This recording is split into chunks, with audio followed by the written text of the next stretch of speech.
فصل الشتاء المفضل عندنا جا وجاب معاه الاجواء البارده اللي كتعطينا احساس الراحه والدفء.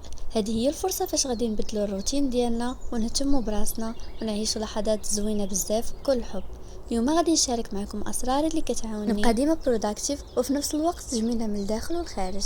اذا كنتي كتحسي بالكسل في الشتاء والملل فانا صممت لكم روتين اللي غادي يبدل لكم حياتكم. البدايه غتكون مع سكين كير. اول حاجه في الروتين ديالي هي العنايه بالبشره. كيف كتعرفوا في الشتاء البشره ديالنا كتولي جافه، دونك ضروري نستعمل كريم مرطب في الصباح وفي الليل. والمزايا ديالو زوينه بزاف، تقدروا تاخذوا من لا فارماسي، كاينين مرطبات رخاص وزوينين. هكا كتبقى البشره ديالي فريش ومضيئه. وما تنساوش حتى الفم ديالكم سواء تشريو مرطب او تصاوبوه في الدار.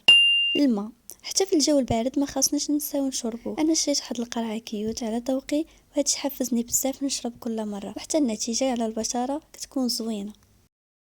productivity mode. قررت نبدا نهار جديد بتنظيم الوقت اللي غادي يستعمل فيه كتابي الخاص اللي غنكتب فيه اهدافي اليوميه ونقسم وقتي مزيان بين الدراسه والراحه. ما نساوش ملي نكونوا كنقراو تقنيه بومودورو هي احسن حاجه، هي انكم تقراو 25 دقيقه من بعد ترتاحوا 5 دقائق، هكا غتكونوا قريتوا بذكاء وماشي بجهد.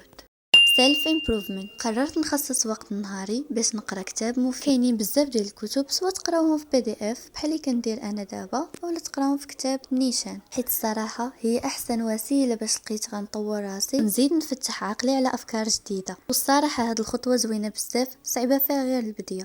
كوزي اوتفيت. احسن حاجه هي انكم تجمعوا فلوس اولا تكون عندكم واحد البيجامه زوينه سخونه خفيفه، هذه احسن حاجه. هكا غتحسوا براحتكم في الدار وتبقاوش تلبسوا دوك الطبقات الثقيله اللي غادي غير تعكسكم. هكا غتحسوا باناقتكم وغتكونوا دافين.